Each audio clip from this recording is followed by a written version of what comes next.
Villeneuve-les-Béziers en état de siège. Un centre-ville fermé, la circulation interdite, une cinquantaine d'habitants évacués.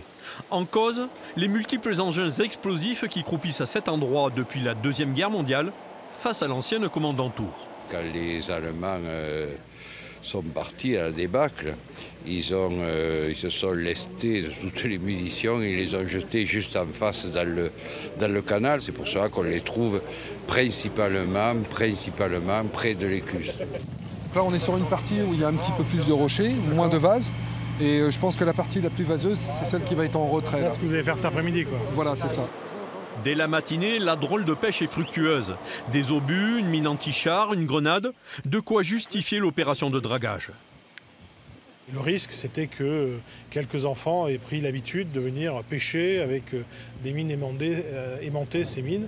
Et donc évidemment, ce n'est pas le fait de pêcher qui est dangereux, mais après, la manipulation de ces engins peut être dangereux. Et donc il était nécessaire de les enlever. Les autorités en profitent pour lancer un message, pas touche aux explosifs, appelez la police ou les pompiers.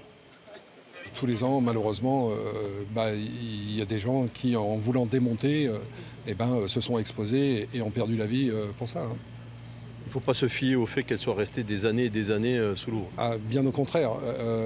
Au fur et à mesure des années, l'explosif devient de plus en plus sensible et fatalement plus sensible au choc, à la friction et à la manipulation.